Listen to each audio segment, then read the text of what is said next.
Oftentimes, free agency drastically shakes up the dynasty landscape, and you need to figure out how to improve your roster afterwards. So today, we're going to help you do that by providing you 6 players to buy now that we are removed from free agency.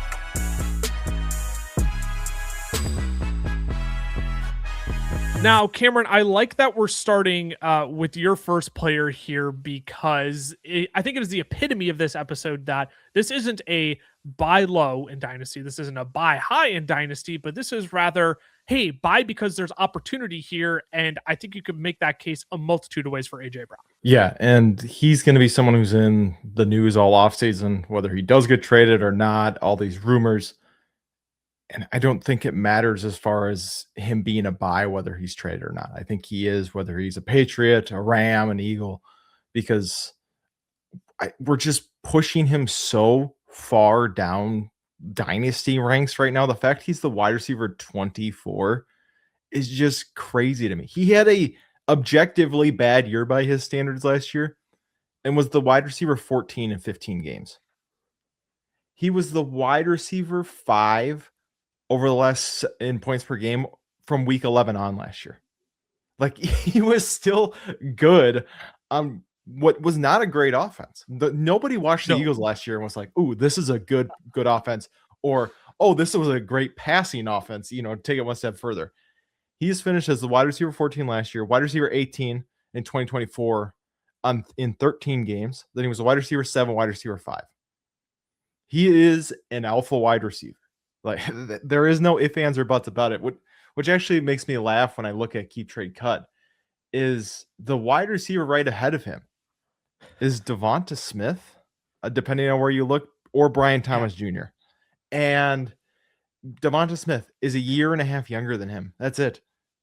I'm taking A.J. Brown, whether they're on the same team or not. Brian Thomas Jr. I love Brian Thomas Jr. I got a whole lot of question marks about him right now. At best, he's a question mark. At best, he's a question. I'm Marvin Harrison ahead of him. At best is a question mark. Luther Burden could be awesome. We've seen 4 games from Luther Burden at the same time. That's a bet on age and development. Yeah, 100%. So, I just think we've all of a sudden given up on A.J. Brown because of the narratives around him and not actually what's going on the field. And that was, I look at 1,000 yards and 7 touchdowns last year on 78 catches as his worst season in 5 years. He's going to be 29. I mean, he's got at least 2 or 3 more seasons of being, in his prime to the end of his prime. And I don't think he's just flat out done at 31 either. So I don't know. I just don't understand. I just think we're pushing him too far down for a guy who's shown, hey, I still got it. Yeah.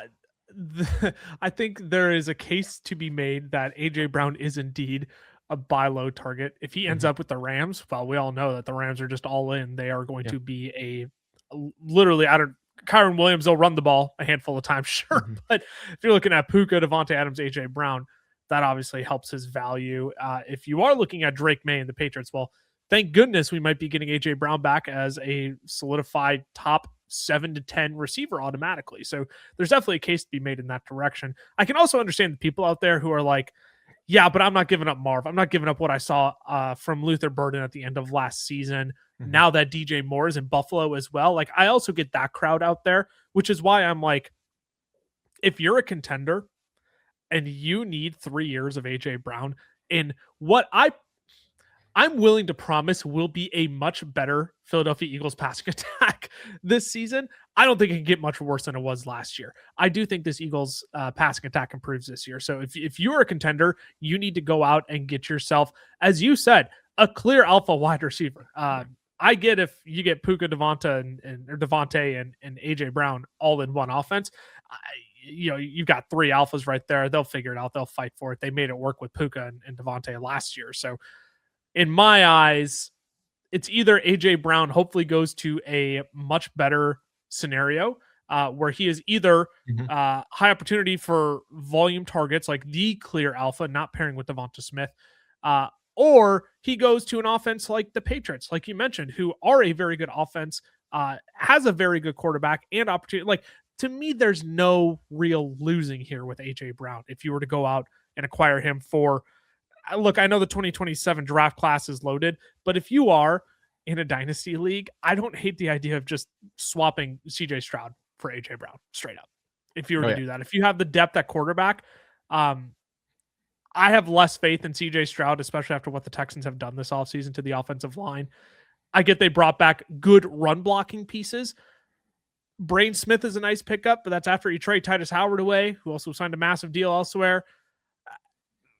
To me, AJ Brown is like, in this case where he's ranked, somewhat low risk investment for what could absolutely be a high value return. Yeah, I think people are treating him as though he's at the point of like Stephon Diggs going to Houston. Diggs was We're two and not a half. there yet. He was Yeah, 2.5 we're years not there older yet. than him at that point. And Diggs also, like, let's not forget, was the wide receiver 10 before he blew out his ACL in Houston too. So it's not like, Diggs was dead when he went to Houston. But yeah, Diggs 2 years older. We're pretty much at 2022 Stephon Diggs. Like if you want to draw the parallels between Right. wide receivers being in the news. So he's got a lot of good football left in him and too much to be like completely out on AJ Brown. Before we keep it moving on here to our next set of players, if you enjoy Dynasty content like this, do us a favor, hit that subscribe button and turn on the notification bell as well, so you know when all of our newest content is out. It is the easiest and most free way to support any of the work that we do around here. Look, as much as we want to provide you fantasy football insights to beat your friends, in dynasty formats and redraft formats, we want to remind you of the fun and camaraderie that does come with the game of fake football as well, right? At the end of the day, we're literally talking about NFL players and if they can help us win a fantasy football trophy for fake glory, right? So we want to remind you of the fun and camaraderie that comes with this game as well. Let's keep it moving, Cameron. I'm going to talk about another pass catcher as well. To me, Tyler Warren, like, I don't know if I want to say a sneaky winner of free agency, but Michael Pittman being traded to the Steelers should open up more opportunity in the Colts offense for him. And I think especially in the red zone as well. Tyler Warren was already the Colts' number one red zone weapon last year. He actually had a 27.5% target share inside of the 5-yard or inside of the 20-yard line, excuse me.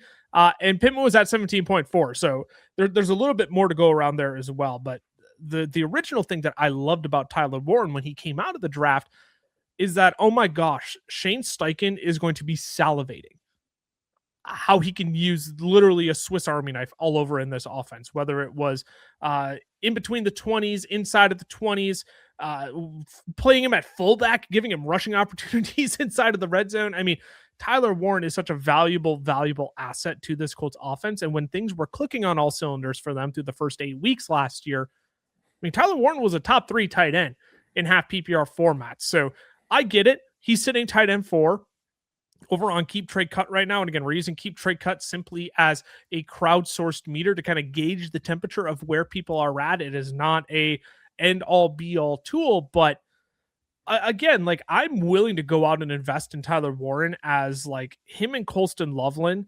developing into like tight end 2 and 3 behind Brock Bowers here.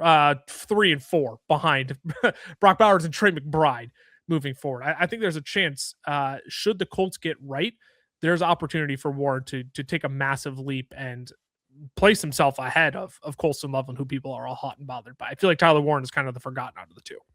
Yeah, they had the opposite seasons, right? Warren came out hot out of the beginning. Honestly, from a buy perspective, the best thing that happened to him was Daniel Jones getting hurt. From Yeah. you being able to acquire him on your team, because that made people Yes. forget, oh, hey, this guy was 4th in targets before Daniel Jones got hurt. He was 4th in receptions. He was 3rd in receiving yards. Like he was a legitimate tight end. He only had 4 touchdowns. But like you said, Michael Pittman's gone, who had a career year in touchdowns last year. Yes, exactly. So, and the way Tyler Warren plays, right? If Daniel Jones's injury is going to affect any player in this offense, it's Alec Pierce. It's not Tyler Warren. Tyler Warren's the safety net. Tyler Warren's the guy you get the ball in space to go make things happen because you can't push the ball any other ways. So if anything, it's probably going to benefit him. I'm not saying we're going to see like Trey McBride type volume, but you might get those in certain games if Jones is feeling, the leg's not quite where we thought it was going to be. So I agree. I think he's a buy too, because Colston Loveland was so hot the last couple of weeks. Good. and into the playoffs that it's like so many people are looking at this as a kind of a 3-horse race for the best tight end in the league moving forward from a dynasty perspective between McBride, Bowers, and Loveland. And they're just leaving Warren out of it when he shouldn't be. Like Warren should firmly be in that same conversation as Loveland. So I agree completely here. I think he's, we got a pretty solidified top 4 at the tight end position, and he just happens to be the cheapest out of all of them right now. I mean, and I'm looking at, again, the cost to acquire him as well. I love Rome Odunze. I was the biggest Rome Odunze truther on this show going into last season, and I'm looking at them. They're very comparable in price right now. As much as I love Luther Burden, as much as I love Colston Loveland, as much as I love Rome Odunze, I'm like, that's kind of an easy swap right now, if you ask me. If I were to go out and give Rome Odunze, throw a little sprinkle in on top if you need to throw in a 2026 second round pick to make it happen, that's fine by me. People are hot and bothered by second round picks right now, by 2026 picks specifically. If you need to throw that in to make that trade happen, again, that's a very easy pill to digest for me. Even would you do Fernando Mendoza for Tyler Warren? Like, again, they're back to back over on Keep Trade Cut. That's one where I have the thought exercise. Yeah. And I'm like, I mean, it's the 101 or 102, depending on your league. And I don't know if I can say go trade the 101 because then you might lose out on Jeremiah Love, who I think I would rather have over Tyler Warren long term. But point being,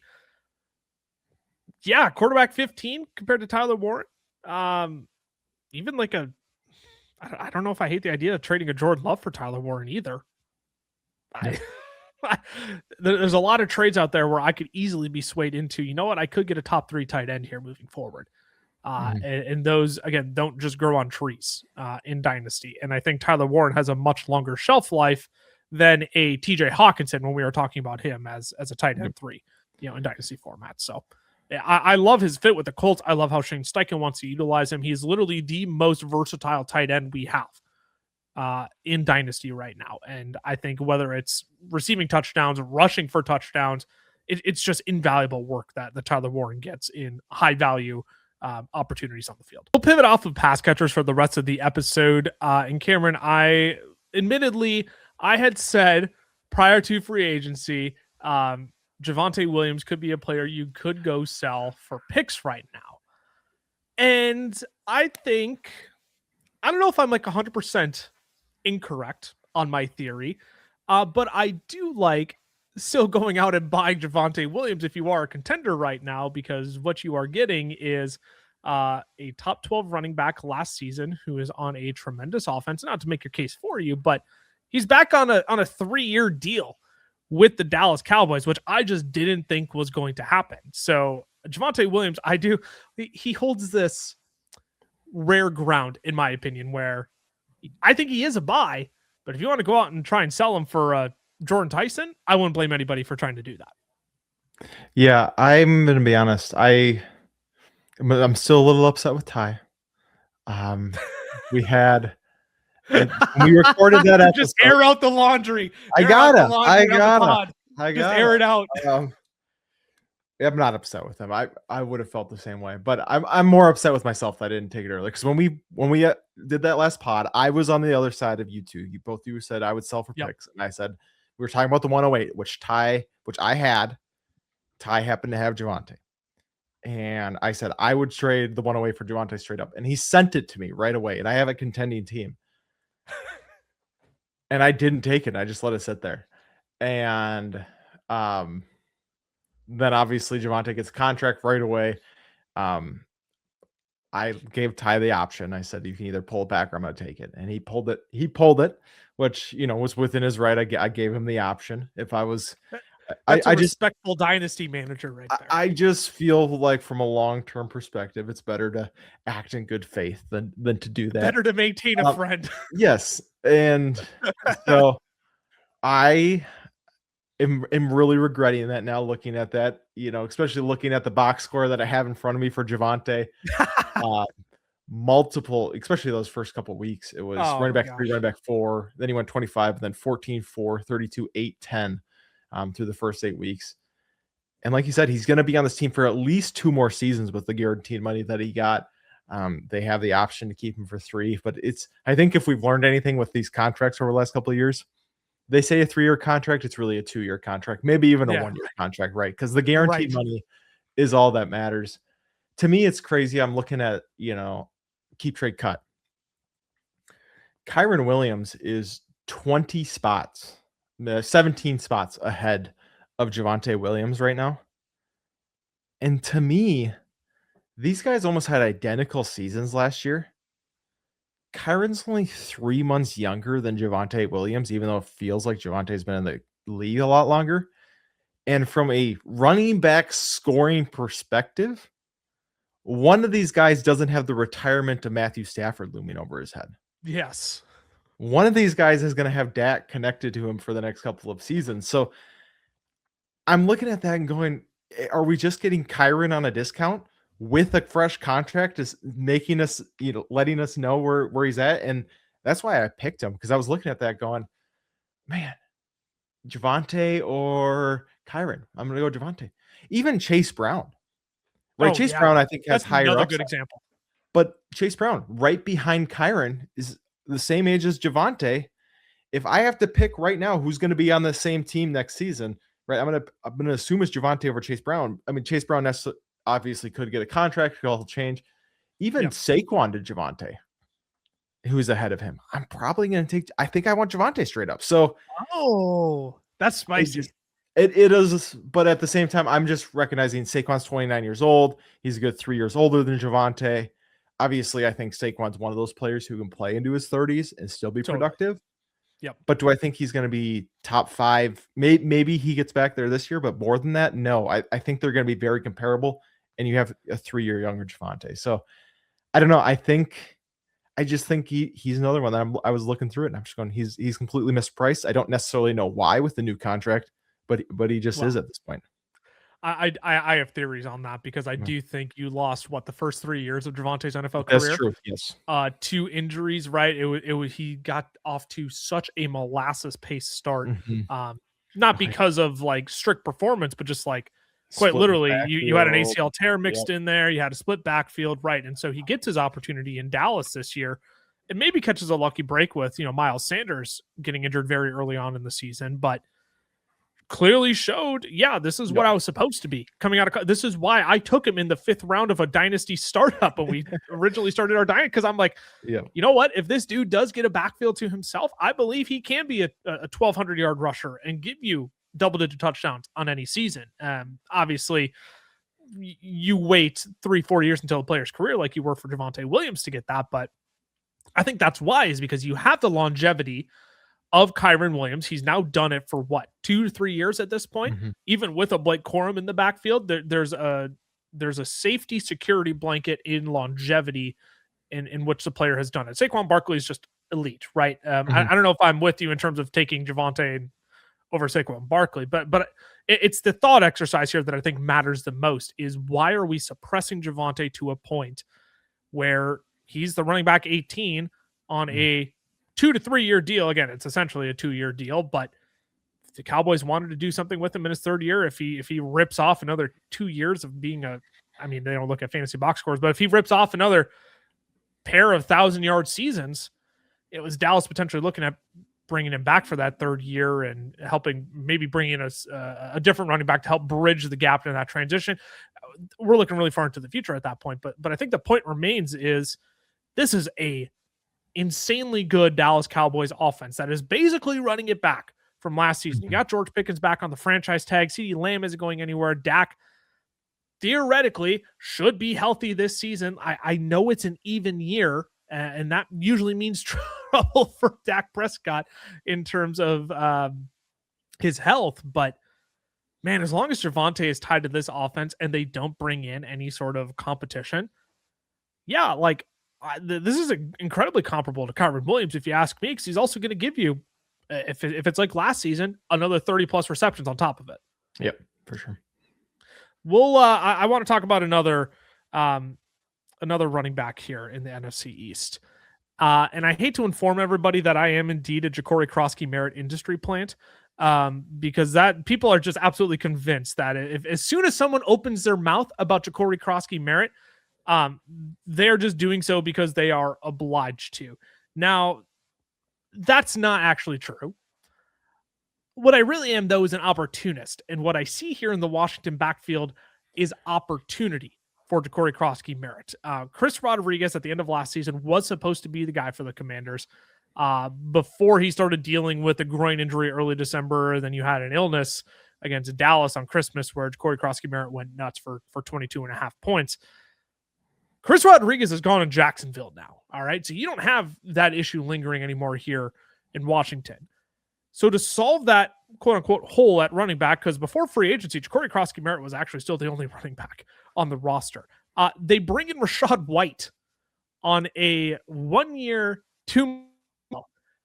And I think at this point, we all see Rachaad White as more of a pass catching specialist, which to me doesn't really impact Jacory Croskey-Merritt all that much when he only had 9 receptions total last season. All right. So I'm not too worried about that from a Jacory Croskey-Merritt perspective. They also bring in Jerome Ford. Had a season cut short, landed on IR. But again, Jerome Ford isn't one of those guys that comes in and I'm like, man, well, Jacory Croskey-Merritt is buried on the depth chart. He's technically running back 3 over on our labs right now, but like that's literally what, not even a week post free agency when they're simply probably just putting guys on the depth chart and making their best guesses as well.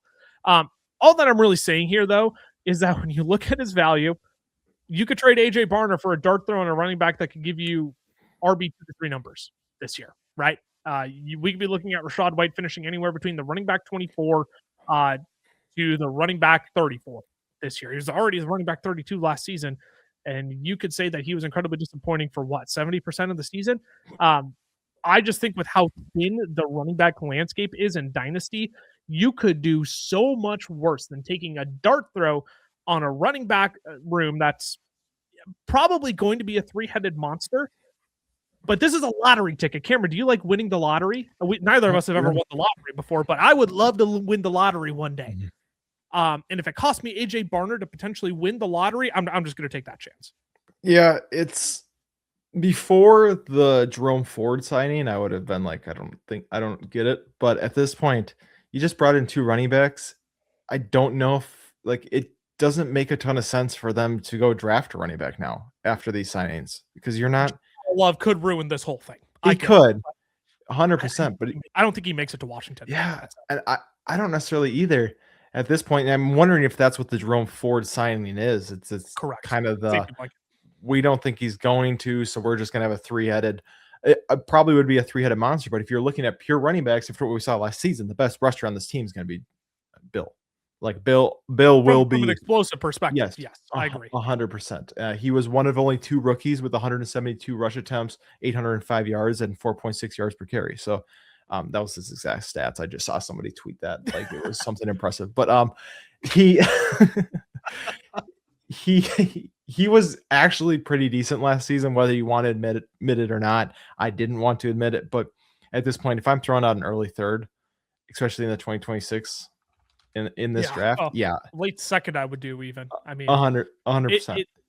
Ron Stewart put out a tweet. I'll let you finish here, but Ron Stewart had thrown out a tweet. He's like, I'm just working on my Dynasty rookie rankings in terms of like where he would take them in a rookie draft. He goes, I got to the 105 and I ran out of good players. Yeah, like that's it. It's so true. It's so true. Yeah, it really is gonna get shallow quick. I mean, there's every year there's a lot of guys you talk yourself into. And so he's one, I think, especially once you get into your rookie drafts, that people are going to have their darlings who are in the great landing spot and kind of make, I do want to trade up into the 208. And I think that's really the time you for sure capitalize on Bill there and if you can do it now too, where like, I think you can do it both ways. You could do it then, or you could do it now of there is this looming Jeremiah Love going to the Commanders narrative that's out there. You buy into it. And let's say, like you said, Lucas, it all gets blown up. You're wrong. Dang it. You're out a third for a good hand. You're out AJ Barner. Shucks. Exactly. So it's, I think it's worth it. Because I think the risk at this point is just so low. That's kind of like, why wouldn't you take the opportunity here? Yeah, 100%. And just because we mentioned Bill specifically. we got to make sure we play the Bill Nye drop for our boy Bill Croskey. We're going to wrap out with 2 quarterbacks here, Cameron. But before we do that, again, if you made it this far into the video at this point, one, we appreciate you for hanging around and enjoying our content. But if you haven't hit that subscribe button yet, I'll give you a chance to do that here. Again, it is the most easy, free way to support our content, and hit that notification bell as well, so you know when all of our newest content goes up. We're doing buys this episode. We're having sells come later this week. We're going to talk about running back values in terms of how your dynasty managers are perceiving them, or where they're wrong in that regard. We got a lot of great dynasty and rookie content specifically coming up for you all. As I mentioned, Cameron, we're going to wrap it out here with the quarterback position. Kyler Murray is now a Minnesota Viking on a 1-year vet minimum, basically $1 million deal. This, to me, here's my perspective on this. We had an opportunity to play this game before, and not a lot of people did it last offseason, where they could have bought Daniel Jones for dirt cheap. And now I think people have kind of caught on to that game because Kyler Murray has shot up to the quarterback 26. His value has obviously been rising. He's right behind Daniel Jones, but one of these guys already just got a 2-year, $88 million contract. The other one is playing on the vet minimum and has an opportunity to sign a 2-year, $80 million contract after this season in Kyler Murray. So I get it from a perspective of, look, he's only on a 1-year deal with the Vikings. It's a proven deal. But technically, he landed in Minnesota. Things should theoretically go better this year. You're potentially looking at actually 3 years of Kyler. For sure. And my thing too is, let's say for whatever reason, Vikings aside, JJ McCarthy is the guy this year. We're just going to roll him out and go with that. Kyler Murray, whether you like him or not, is a good enough quarterback. He is going to get another starting job, especially after being under Kevin O'Connell for a season after this. So at worst, and again, keep trade cut too. We use it because it's crowdsourced. It takes a little bit for it to kind of, general temperature, and it takes a little bit to catch up. Quarterback 20 is Baker Mayfield. Let's say he scoots up to quarterback 20. I still think he's a value there, because at worst, you get him here. He's got a year under Kevin O'Connell. He's going to go to find a new situation. I think he plays this season, right? I've kind of come around on that a little bit. If you watched our free agency, I was against that. I've talked myself back into it. I do think he plays this season. And when Kyler plays, even when he's playing bad, he's a top 12 quarterback. You don't have to like it. It's just the way he plays football. He is a top 12 fantasy quarterback. So, yeah, at this point, I would rather have him over Bryce Young. I would rather take the shot on him than Malik Willis right now. I would rather, you look at Michael Penix is just a couple spots behind him. I'd rather take one. Right. I would take Kyler Murray. Daniel Jones coming off an Achilles. I'm going to take Kyler Murray. Straight up. Yeah. So CJ Stroud, we've talked about him a ton. I'm taking Kyler Murray for sure. Fascinating. And so I just think at this point, he's going to see at least another year. I think it's going to be a good season, good enough where he gets another starting job. I think we got a couple more years of Kyler moving forward. And when Kyler plays football, he is good for fantasy football. And I'd rather take a guy who's probably going to be at worst fringe top 12 guy than the quarterback 16, who I think is going to play for sure 5 more seasons. The fascinating thing that you bring up about CJ Stroud in that conversation is you could actually get probably a decent plus in return if you really wanted to take a step down from CJ Stroud and take the chance on Kyler Murray, who could just easily straight up in one season be better than CJ Stroud. Again, there's a longevity conversation you need to have there. But I also think it's fair to say, where is CJ Stroud after this season when the Texans are considering signing him to an extension? Is he going to be able to play well enough behind an offensive not improved? I get they were 7-0 at the tail end of last season when everybody was healthy, but man, their pass block rating is just simply atrocious throughout the entire season, right? Literally third to last in run or pass block win rate last season. We're talking about Kyler Murray here, though, right? And think what we're learning about Kevin O'Connell is that maybe he isn't. I think it's fair to say he might be a quarterback whisperer, but he does much better so from a reclamation project perspective. Yeah.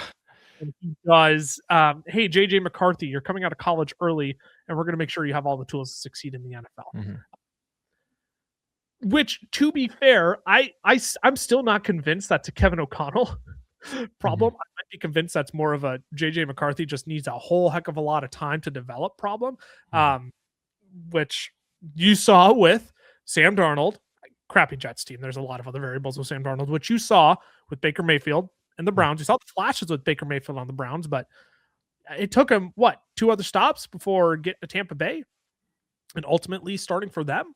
Right? I'm not saying it's a shot for JJ McCarthy, but I think Kevin O'Connell can make a lot of magic here happen with Kyler Murray. I think Kyler Murray can still put some juice on the football. I mean, he's not the most, he doesn't throw with the most precision downfield is what I'm trying to say, but even after all of his lower body injuries, he's still willing to scoot around out there. I was listening to Josh Norris and Hayden Winks talk about it over at Underdog on their show, right? Remember Josh Dobbs, the pastronaut in Minnesota? I mean, he was making magic happen on the ground with his legs, right? So I think this is a team that is still going to throw the ball plenty this year, but now they get a dual threat quarterback in Kyler Murray, where, like you said, the way in which he plays football just produces top 12 fantasy finishes. It's not a super sexy top 12 fantasy finish, but it's one where it provides you plenty of value. And again, we're looking at a guy, even if it's not with the Vikings, if the Vikings don't decide to pony up and pay him, $40 million after one good season potentially with them, he'll do it elsewhere on a team that needs a quarterback. And there's going to be plenty of those next season when they're also considering a loaded quarterback draft class as well. So yeah, I don't think you're just getting 1 year of Kyler in Minnesota. I think you're getting 3 years potentially of Kyler playing at a level where he could easily give you top 12 quarterback production. I mean, it's plain simple at that. I want to talk about a quarterback to wrap out here that is already top 12 per the people. And that is Jaxson Dart, who is quarterback 9 over on Keep Trade Cut. Now, this isn't an apology, but I'm getting wrecked over in one of our shorts, our free agency winner short, that I didn't include the Giants as free agency winners. They had a lot of great signings. They did. I'm not saying they didn't have a good free agency. They just didn't make my top 5. So consider this, Giants fans, your consolation prize, that Jaxson Dart is a very clear screaming buy in Dynasty for me right now. And what I loved about the John Harbaugh signing in New York specifically is that he literally has worked with Lamar Jackson for the entire course of Lamar's NFL career. They bring in Isaiah Likely and Patrick Ricard, maybe people didn't totally realize that, who both were John Harbaugh pieces in Baltimore. And ideally, you're hoping to kind of replicate that same environment for Jaxson Dart with similar offensive pieces so John Harbaugh can instill what he did in Lamar Jackson. And I am not promising you peak Lamar Jackson out of Jaxson Dart here, right? To conclude that out of what I'm saying is reckless and probably projecting what you want to believe for yourself. No offense. I'm not promising you that. But once Jaxson Dart did take over in week 4 last season, it's quarterback 8 overall and the quarterback 8 in fantasy points per game. I do like what the Giants did this offseason. I need to reiterate that. And if they do add a Jeremiah Love, which I've come around since I pushed back against Ty on that in our free agency episode. If they do draft Jeremiah Love, which I think they do, I do think that takes more pressure off the shoulders of Jaxson Dart as well. And what that also does is free him up to create more explosives, whether that is through the air, whether that is play action. I mean, you saw what John Harbaugh was able to do with Lamar in Baltimore, right? I keep coming back to that theory of they're trying to replicate an environment to prove success for Jaxson Dart. And at worst, I think you're getting Jaxson Dart maybe slightly above his floor right now with a potential ceiling of like being a top 5 fantasy quarterback. Like, I don't want to take that off the table for him. Do they need to get another wide receiver in there? Ideally, but I don't know, man. You also got Malik Neighbors coming back, who is better than what Lamar Jackson has been working with over the last, 3 years in Baltimore. So at the same time, I think there's just so much upside to be had here with Jaxson Dart, where, again, keep trade cut, gauging the temperature on the people. Jaxson Dart and Trevor Lawrence are back-to-back with one another. I don't know about you. As much as I enjoyed Trevor Lawrence's stretch over the back half of the season, I just flipped those two straight up. Yeah, I do understand what you're saying. I struggle a little bit calling him a buy just because of looking at the players he's around right now. Oh yeah, I I'm a little concerned just on him protecting himself. Like he just showed no interest fair. in that That is the altogether. counterpoint. And maybe like you said, Harbaugh's Stay worked with closer to RG3 than Lamar. Lamar Yeah, Jackson, right? but Harbaugh has worked with him, right? So he's had to, he's worked with Lamar protecting himself. The only other thing is, I know obviously, I think it's mitigated a little bit because I don't think Harbaugh chooses this job unless he believes in Jaxson Dart a little bit. But at Right. the same time, just his head coach not being the guy who drafted him always just can kind of throw stuff in there if things don't go right. So I think that's why I'm a little hesitant. I don't hate you calling him a buy. I just don't know if I'm quite there yet, just because of the range of Yeah. players he's going around. But I do agree that It's a rich range of players. yes, I do agree that you have to look at his upside and go, okay, I do see the path to him being a top 5 guy.